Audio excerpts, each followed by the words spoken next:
Subtopic of topic number 18.4 nuclear transmutation is about the nature and properties of the radiations. So हम लोग discuss कर रहे हैं कि जो हमारे न्यूक्लियर रेडियो एक्टिव न्यूक्लियाई हैं या नेचर रेडियो एक्टिव एलिमेंट्स हैं, उनके अंदर से 3 टाइप्स की रेडिएशन एमिट होती है. ठीक है, first one is alpha particles. ठीक है, यानी अल्फा रेडिएशंस एमिट होती हैं, बीटा एमिट होती हैं, बीटा पार्टिकल्स या beta radiations, and gamma particles या गैमा रेडिएशंस. ठीक है, सो ये हैं 3 तरह के रेडिएशंस जो कि नेचुरल रेडियो एक्टिव एलिमेंट से एमिट होती हैं. Natural radio active elements.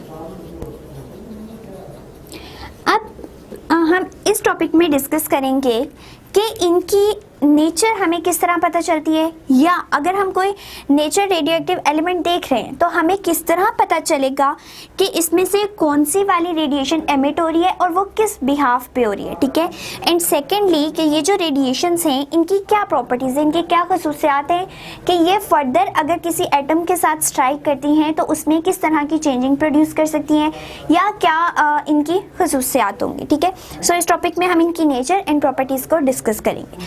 सबसे पहले हम अल्फा पार्टिकल से स्टार्ट करते हैं. अल्फा पार्टिकल बेसिकली क्या है? हीलियम्स को अल्फा पार्टिकल कहा जाता है. ठीक है, हीलियम 4 है 2. ठीक है, ये 4 जो है वो इसका एटॉमिक मास नंबर होता है एंड 2 जो है एटॉमिक नंबर होता है. अब ये एटॉमिक नंबर किस बात पे होते हैं, यानी नंबर ऑफ प्रोटॉन्स. ठीक है, एंड जो एटॉमिक मास नंबर होता है वो है number of protons plus number of neutrons. Number of neutrons. ठीक है, अब हमारे पास हीलियम में कितने प्रोटॉन्स हैं? 2 प्रोटॉन्स हैं. ठीक है, 2 प्रोटॉन्स. इट मीन्स कि यहाँ पे भी नंबर ऑफ प्रोटॉन्स कितने हो चुके हैं. ठीक है, बट एक्चुअल में 4 है. It means 4 minus 2 2. तो नंबर ऑफ न्यूट्रॉन्स कितने हैं हमारे पास? 2. ठीक है, तो हीलियम के न्यूक्लियस के अंदर, ठीक है, लेट सपोज ये हीलियम का एटम है, इसके न्यूक्लियस के अंदर 2 प्रोटॉन्स हैं एंड 2 ही न्यूट्रॉन्स प्रेजेंट हैं. ठीक है, एंड जो हमारे पास जो हीलियम है वो as a alpha particle behave करता है, यानी हम उसको अल्फा पार्टिकल कहते हैं. और जिस नेचुरल रेडियो एक्टिव मटीरियल से अल्फा रेडिएशन एमिट होंगी, इट मीन्स उसके अंदर से हीलियम जो है वो एमिट हो रहा है. ठीक है, अब मटीरियल का किस तरह पता चलता है कि वो अल्फा रेडिएशन एमिट करेगा on the behalf of number of protons and number of neutrons. So अगर किसी एलिमेंट के न्यूक्लियाई में लार्ज नंबर ऑफ प्रोटॉन्स हैं and large number of neutrons हैं, ठीक है, नंबर ऑफ प्रोटॉन भी बहुत ज़्यादा है, नंबर ऑफ न्यूट्रॉन भी बहुत ज़्यादा है, तो वो अल्फा पार्टिकल एमिट करेगा. ठीक है, सो हमें कैसे पता चला? नंबर ऑफ प्रोटॉन्स ज़्यादा होने से एंड नंबर ऑफ न्यूट्रॉन दोनों चीज़ें ज़्यादा होंगी न्यूक्लियाई के अंदर, तो वो एलिमेंट अल्फा पार्टिकल यानी अल्फा रेडिएशंस को एमिट करेगा. ठीक है, सेकेंडली आ जाते हैं बीटा पार्टिकल्स पे. बीटा पार्टिकल्स बेसिकली क्या हैं? एक इलेक्ट्रॉन बीम है, इलेक्ट्रॉन स्ट्रीम कह लें, बीम कह लें. ठीक है, यानी इलेक्ट्रॉन एमिट होते हैं. ठीक है, अब इलेक्ट्रॉन एमिट कब होंगे?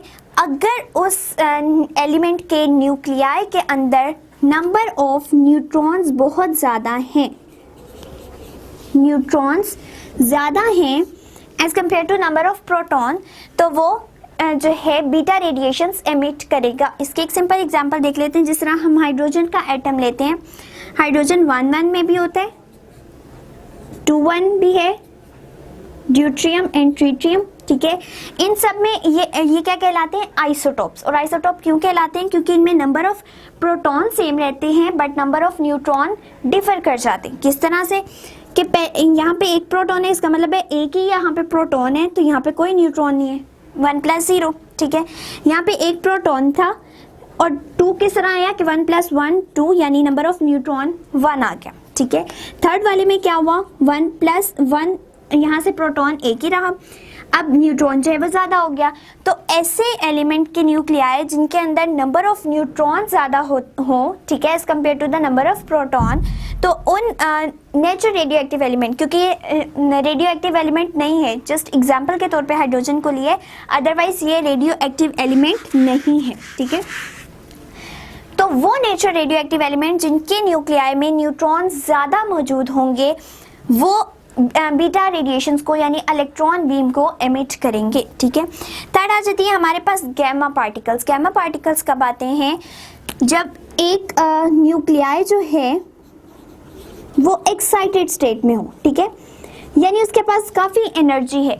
तो एक्साइटेड स्टेट में से जब वो डी एक्साइट स्टेट में आएगा, यानी बहुत ज़्यादा एनर्जी को जब उसके पास आ चुकी है, अब वो वापस अपनी एनर्जी पे आना चाह रहे हैं, तो वो जो रेडिएशंस एमिट करेगा वो हमारे पास होंगी गैमा रेडिएशन। सो हम इनकी नेचर को किस तरह डिस्क्राइब कर सकते हैं कि अगर हीलियम पार्टिकल्स या अल्फा पार्टिकल्स तब जनरेट होंगे अगर न्यूक्लियाई में लार्ज नंबर ऑफ प्रोटॉन है and large number of neutron present है।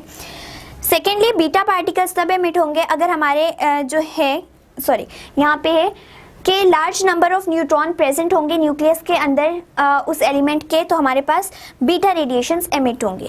इन गैमा रेडिएशन तब एमिट होंगी जब एक न्यूक्लियाई जो है वो एक्साइटेड स्टेट में होगा एंड जब वो डी एक्साइटेड स्टेट में आएगा, कम स्टेट में आएगा, तो वो गैमा पार्टिकल्स को या गैमा रेडिएशन को एमिट करेगा, ठीक है। सो ये तो हमने उसकी नेचर को डिस्कस कर लिया। अब आ जाते हैं प्रॉपर्टीज पे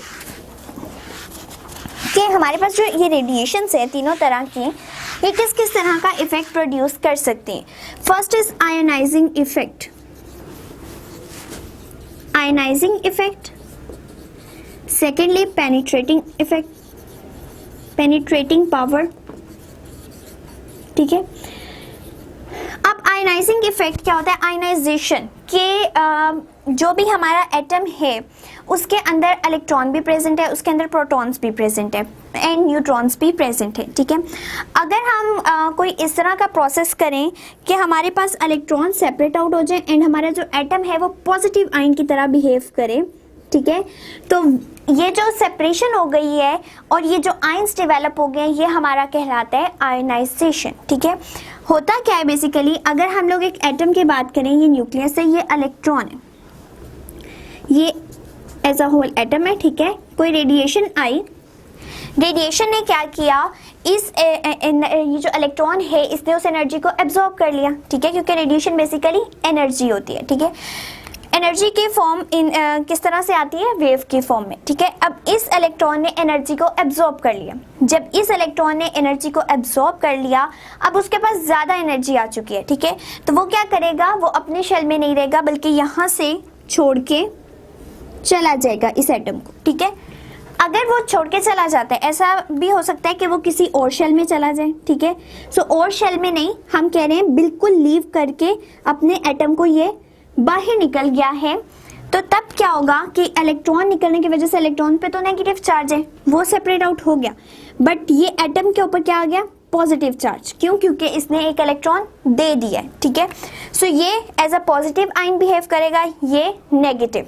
तो ये जो चार्ज आयंस डेवलप हो गए हैं जब हमने कोई रेडिएशन को फॉल करवाया, तो ये इफेक्ट हमारा क्या कहलाता है? ये कहलाता है आयनाइजिंग इफेक्ट। अब चूंकि हम बात करें कि कोई ना कोई हम एनर्जी दे रहे हैं, कोई वेव आ रही है, तो वो बेसिकली क्या है? वो हमारे पास रेडिएशंस हैं, ठीक है। अब ये रेडिएशन अल्फा पार्टिकल्स भी हो सकते हैं, ये बीटा पार्टिकल्स भी हो सकते हैं एंड ये गैमा पार्टिकल्स भी हो सकते हैं, ठीक है। अब इनका भी डिफरेंट इफेक्ट है। किस तरह से कि अल्फा पार्टिकल के अंदर तो नंबर ऑफ प्रोटॉन भी ज़्यादा है, नंबर ऑफ न्यूट्रॉन भी ज़्यादा है। क्यों? क्योंकि ये हीलियम है, ठीक है। हीलियम के अंदर number of proton 2, number of neutron 2, ठीक है, एंड ये प्रोटॉन का नंबर 2। इसका मतलब है इसके पास नंबर ऑफ प्रोटॉन्स भी ज़्यादा है, नंबर ऑफ न्यूट्रॉन्स भी ज़्यादा हैं, तो इसके पास ज़्यादा पावर है कि वो ज़्यादा से ज़्यादा एटम्स को आयनाइज कर सकती है, ठीक है। ज़्यादा से ज़्यादा एटम के साथ कोलाइड करके उनके इलेक्ट्रॉन को बाहर यानी उनके शेल से बाहर निकाल सकती है, ठीक है। एंड जो हमारा एटम बचेगा वो पॉजिटिव आयन की तरह बिहेव करेगा।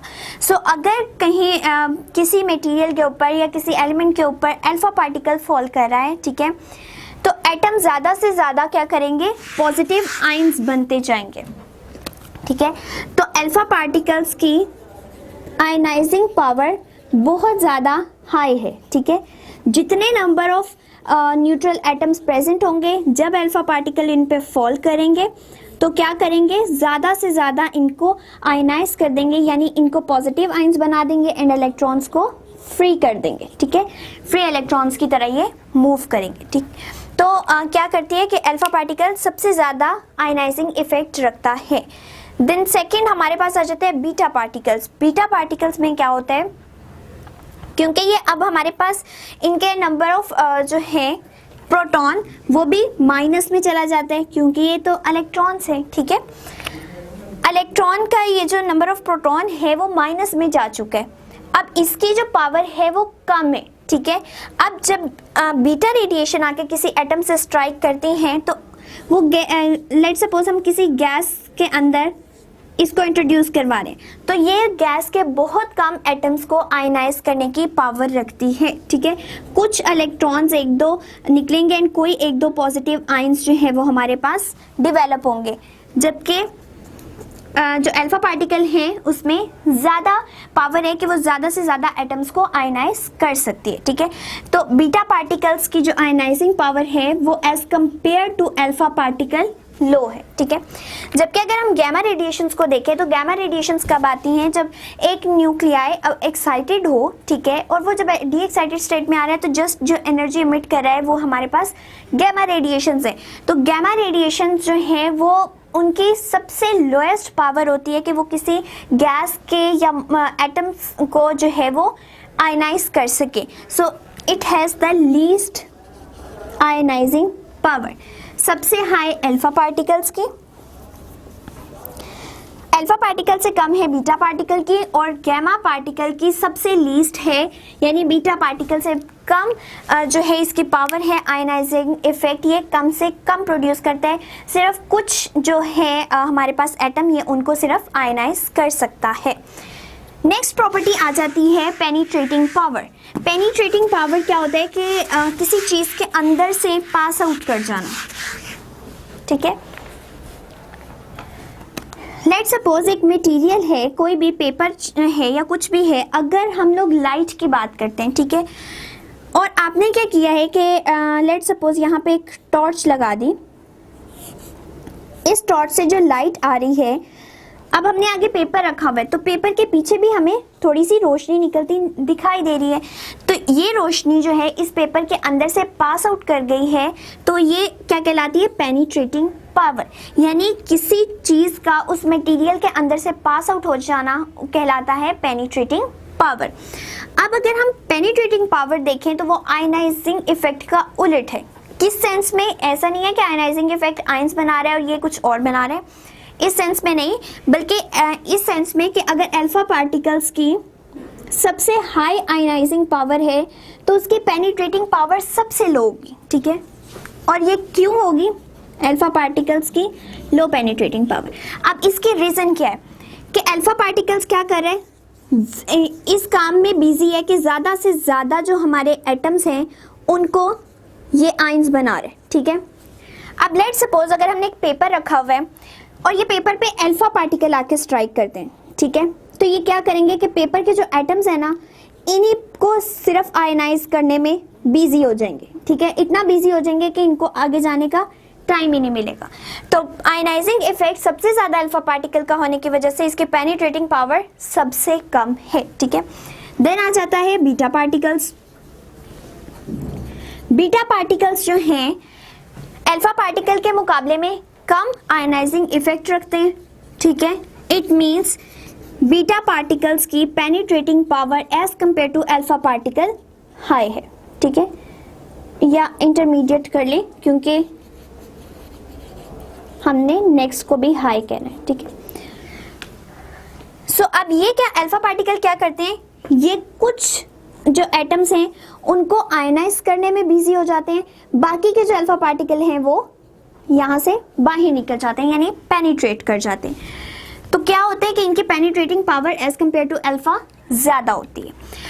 अब जो अल्फा पार्टिकल हैं वो इतनी थिकनेस से बस पास आउट कर सकते हैं कि हम एक पेपर को रखेंगे तो पेपर के ऊपर अल्फा पार्टिकल को अगर फॉल करवाएंगे तो अल्फा पार्टिकल उस पेपर की थिकनेस को ही जो है ओवरकम नहीं कर पाएंगे और सिर्फ वहीं तक अल्फा पार्टिकल रह जाएंगे।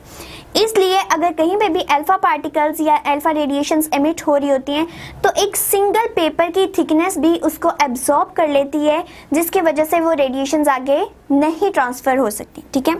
As compare to beta particles, के बीटा पार्टिकल्स कुछ सेवरल सेंटीमीटर्स तक या कुछ जो है मीटर्स तक इन द एयर ट्रैवल कर सकते हैं, ठीक है। इसका मतलब है ये कुछ दूर जाएंगे, एक दफ़ा ये पेनिट्रेट कर गए, कुछ आगे जाके फिर थोड़े से पोर्शन में से पेनिट्रेट कर गए एंड देन पेनिट्रेट करके ये बिल्कुल एब्जॉर्ब हो जाएंगे, ठीक है।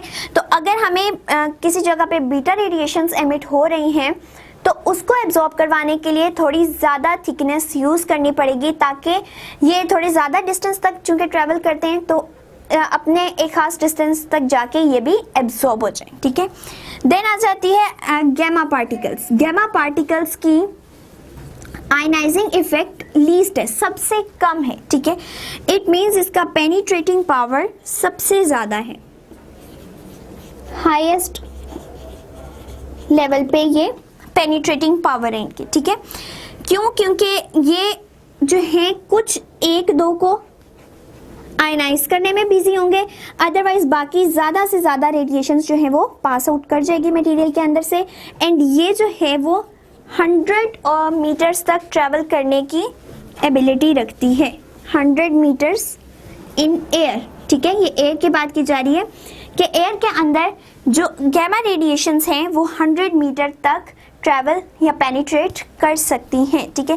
तो अगर किसी जगह पे गैमा रेडिएशंस एमिट हो रही होंगी तो वहाँ पे हमें ज़्यादा से ज़्यादा प्रिकॉशंस यूज़ करनी पड़ेंगी, ज़्यादा थिकनेस यूज़ करनी पड़ेगी और डिफरेंट तरह के मटेरियल यूज़ करने पड़ेंगे ताकि उस गैमा रेडिएशन को एब्जॉर्ब किया जा सके। सो ये थी हमारी nature and properties of radiation, जिसमें हमने इस चीज़ को डिस्कस किया कि alpha particle, beta particle and gamma particles किस तरह से जनरेट होते हैं, किस टाइम पे कौन सी जो रेडिएशन है वो एमिट होगी, एंड देन हमने इसके प्रॉपर्टीज़ को डिस्कस किया which is ionising and penetrating power, जबकि आयनाइजिंग इफेक्ट के बिल्कुल उलट जो है वो हमारा पेनिट्रेटिंग पावर आता है अकॉर्डिंग टू द रेडिएशंस।